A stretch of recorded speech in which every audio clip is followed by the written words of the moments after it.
Alright, like, click, subscribe, do all that. It's Netflix time. This movie's called Crazy Stupid Love. Blindsided by the end of his marriage and hopeless at dating, Cal receives a helping hand from a smooth-talking player who's about to meet his match. So I'm going back in time for this one. This one came out in 2011. It's about 2 hours long. It's a comedy with Steve Carell, Ryan Gosling, and Julianne Moore. Spoiler alert, let's get it. So it starts out with this couple ordering dinner, and right off the back, she's like, I want a divorce. Damn, we just gonna jump straight into it like that, huh? Yep, that's how she's feeling. Meanwhile, I got this babysitter watching after her kids. On the ride home, he really ain't got shit to say to her. Then she says she's been having an affair with this guy named David. She keeps talking, and this motherfucker jumps out the car. Dude, you could've killed yourself. The fuck is wrong with you? Meanwhile, back at the house, their son's been trying to get with the babysitter for I don't know how long. He's like, come on, baby, just give me a shot. Our age difference won't even matter. She's like, dude, I'm 17, you're 13. Get the fuck out of here with that. Then they come home spatting out to the babysitter. They're getting a divorce. They didn't realize their son heard. Then we get to this club scene with Emma Stone. She's talking about some dude that she's dating who's like a client or something like that. But the whole conversation is talking about smashing Conan O'Brien, talking about having his babies. I'm like, the fuck? Friends like, seriously, Conan O'Brien? All of a sudden, this cold-ass pimp come up here, Ryan Gosling having ass. Emma's like, nah, I'm not trying to get with you, dog. But friend's like, fuck that. If you don't want him, I'm taking him. What's good? Later on, Steve Carell is dropping up the babysitter who actually likes him. Like, nah, she really wants to see what's good. It's like, ugh.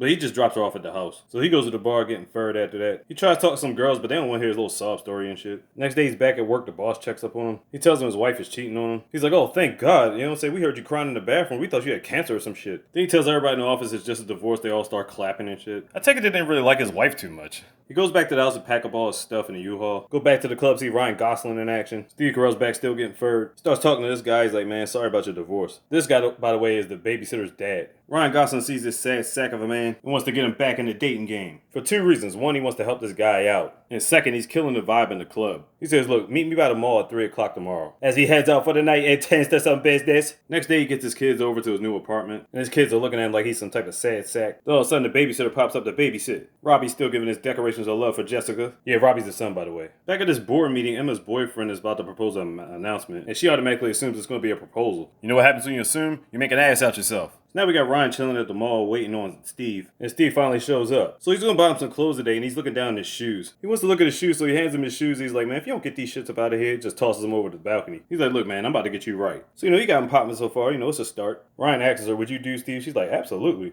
He's like, for real? Like, you serious? Like, that's what's up? Da, da, da, da. And then she's like, well, now that he's not displaying any confidence, nah, I'm good. He's like, look, dude, you gotta have confidence about what you're doing. You know what I'm saying? I'm gonna teach you the ways. So he gets him to the bar, shows him how it's done. So you see this montage of women that he wants to get it cracking with. And he hits him with the same lines. It's hilarious. So now we're back at her job and we find out who David is. She was out here smashing Kevin Bacon. Of course she was. Meanwhile, Robbie's in class texting Jessica love letters and shit. The teacher calls on him while he's doing that and he starts giving a dissertation about assholes. And of course he got sent to the principal's office so his mom could pick him up. She takes her son to work for some reason. And that's when he meets David for the first time. So mom goes to the bathroom, that leaves both of them in the room alone. He said, bottom line, my dad's coming back, you just a side chick, get the fuck up out of here. Well, dad, I thought I was the man in this situation. Well, guess what? You're not. In the gym, Steve's getting more tips from Ryan. And what the fuck is going on here in the sauna? Alright, so they're back in the club again. And Steve Miley makes this move with his teacher. He tries to get her a drink, but she's like, I've been 5 years sober. So the conversation was going bad until he finally started talking about himself. And for some reason, that turned her on. So he took her back to the crib and got it popping. And she's like, you better call me the next day. So now he feeling like he on some pimp shit now. Ryan Gosling watching this work to perfection. Meanwhile, back at school, Jessica's talking to her friend about advice on dating older men. She tells her to send some nude photos and strike some poses. Oh, thought and training having ass. After that, everybody's gathered around in the center of the school trying to see something. And then Robbie pops out of nowhere. He's dedicating his love to Jessica in front of everybody. She's like, seriously, what the fuck, dude? Meanwhile, Steve's having a dream about his wife and David living together, which clearly scared the fuck out of him. So he goes over to the house inspecting shit until the lights come on and he dips out. Then after that, he gets some father-son time with Robbie. It's funny how Robbie comes off more mature about love than his father is. Later on, him and his wife got to go to a meeting about Robbie because they got to talk to him about his foul mouth. But he didn't realize the teacher was the first chick that he smashed, who he never bothered to call back, by the way. And on top of that, he showed back up with his wife. Yeah, this shit about to go left real quick. So they tried to keep the subject about Robbie, but then she started airing his ass out. Yeah, it was a complete dumpster fire after that. Like, then he slipped up and told his wife he smashed like 9 other chicks after that. She's like, 9? Are you fucking serious? I mean, I only had 1, but still, you didn't went to the smorgasbord, huh? And of course, she storms off pissed off. I'm like, bitch, you cheated on me. Like, the fuck, come on. After 25 years of marriage and all that. So anyway, back at the party, Emma still thinking she getting that proposal. Turns out he was just trying to make her a partner in the business company that he works for. She gets pissed off, starts drinking some gin, and just walks the fuck out. She walks through the rain, meets up with Ryan Gosling as he's doing his usual pimp status. You know, keeping her thoughts under control and all that. THOT.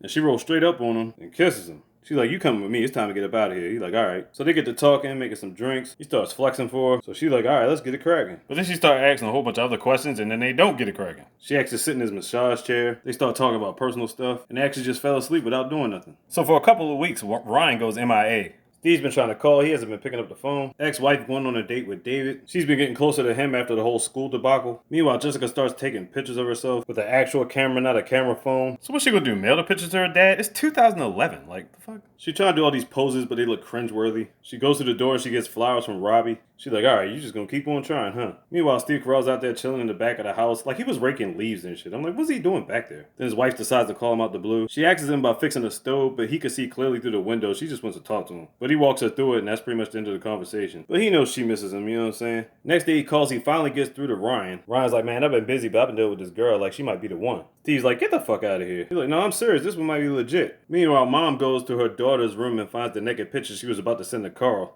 She was about to send to Steve. Shows her husband, he's about to go in a rage. She's sitting on the floor, she notices, she's like, oh shit. Meanwhile, Robbie's about to blindfold his mom and set up the surprise that dad set up. Takes her around back. He's got this whole miniature golfing thing set up, kind of like how their first date was 25 years ago. Alright, now here comes some crazy shit. Emma pops up, who we find out is Steve's second daughter. And of course, she comes with Ryan. And he's like, that's the person you've been dating? What the fuck? So the kid's like, yeah, this shit about to hit the fan. But then Jessica's dad come out of nowhere about to beat the shit out of Steve, and then Ryan helps out. Steve don't know what the fuck going on. And Jessica blurts out that she's in love with Steve, and Robbie's like, what the fuck? He's like, seriously, you're in love with my dad? What the fuck? And then David shows up talking about he left his sweater in the car today. And these motherfuckers are looking like, that's David? So everybody's ready to whoop David's ass. Then all these niggas start hugging. I'm like, what kind of fight is this? Then the police come by and they're like, if you guys are gonna fight, like, do it in the house. Don't be disturbing the peace. So yeah, that whole kerfuffle was ridiculous.